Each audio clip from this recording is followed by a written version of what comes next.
We're the only one that gets to experience that. We're the only team that has the following that we do and the viewership that we do, Schneider said. Guys don't realize that sometimes. But from coast to coast to have this team to grasp onto is really cool. He added, we know we have a whole country behind us. Here at home, the average viewership for Game 7 on Monday was a record 6 million people, about 15% of Canada's population. When the Jays were outscoring the New York Yankees 34-19 in the division series, it was hard to not see them as an avatar for America, and Vladimir Guerrero Jr., the Jays' Montreal-born superstar's grand slam in Game 2 felt like a shot across the border. The Blue Jays are the right team at the right time for a country that has spent much of this year rallying around the flag, asserting its identity and independence from its longtime ally and pushing back against an American president threatening Canada's sovereignty. I was born here. I grew up in the Dominican Republic, and then from the moment that I signed here, I knew I was going to be here my entire career, Guerrero said after Game 7. I knew I had to somehow make all the fans, the entire country, proud of me, of my team. And like I always say, my challenge is to bring the World Series here back to Canada. I paid a ticket scalper $70, a scandalous amount in 1993, and watched Carter's home run from the top row steep above left field. The city went bananas, and everyone in the stadium was swept into the street in a spontaneous party that seemed to go on for days. When I started reporting on sports, I saw more and more of those big moments, and also many small ones. In 2000 I covered the Montreal Expos for a season, and Guerrero's father was their star home run hitter. I rode the subway home after games, and Guerrero, despite being a famous pro athlete, often took the subway, too. Vladdy Jr. had been born the year before and was soon hanging with his dad at Olympic Stadium in a toddler-size Expos uniform. Now in the postseason he has 6 home runs, a dozen runs batted in, and has been playing defense with guts and precision. For Guerrero, the weight of a country feels as light as a bunt. No pressure at all, he said. My father taught me that it's a dream come true to be here, right? You want to give everything you have for your country, he added.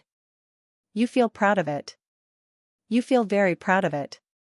Springer's big moment has been clogging my Instagram feed for days, and I've probably watched it 75 times since seeing it live. My favorite perspective showed the pandemonium in the Toronto dugout as the ball sailed over the wall. The infielder Ernie Clement's glee.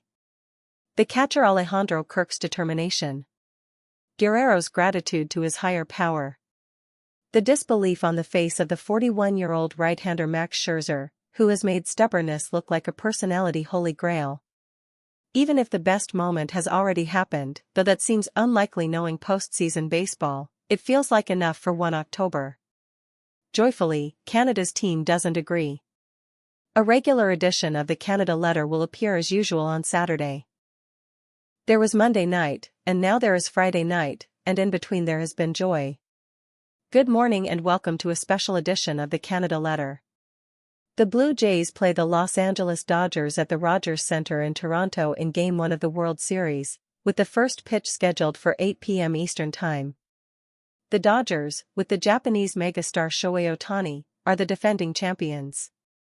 The Blue Jays haven't been here since 1993, when they won their second consecutive title. Baseball's glamour team from California versus a scrappy club with a whole country wear its sweater weather rooting for them, playing out against the backdrop of months of political tension between Canada and the United States. Everything feels bigger in America, but because of that everything is smaller. Here, the big things feel enormous and all in. The times in sports when Canadians truly lost their minds: Joe Carter's walk-off home run to win the World Series for the Blue Jays in '93. Sidney Crosby's overtime goal in the 2010 Olympic men's gold medal hockey game to lift Canada over the United States. The Toronto Raptors appending the two-time defending champion Golden State Warriors to win the NBA title in 2019. Then Monday night, one for the list. George Springer launched a game-winning 3-run home run that lifted the Jays to the American League pennant over the Seattle Mariners. It was cinematic, appropriate for the best comeback team in baseball. Beer cans flew. Fans reacted with all their limbs. The stadium vibrated. I thought I'd sidestep the clubhouse beer bombs and champagne showers, but the next morning I discovered knots in my hair and my pillow smelled faintly of Budweiser. I've been to all the Jays' home playoff games, and watching the crowd has been as interesting as watching the game. This team is causing people joy, and suffering in a few fleeting instances, but mostly joy. Postseason baseball is a roller coaster. The Dodgers are reserved, polished to a Hollywood gloss with the biggest payroll in baseball.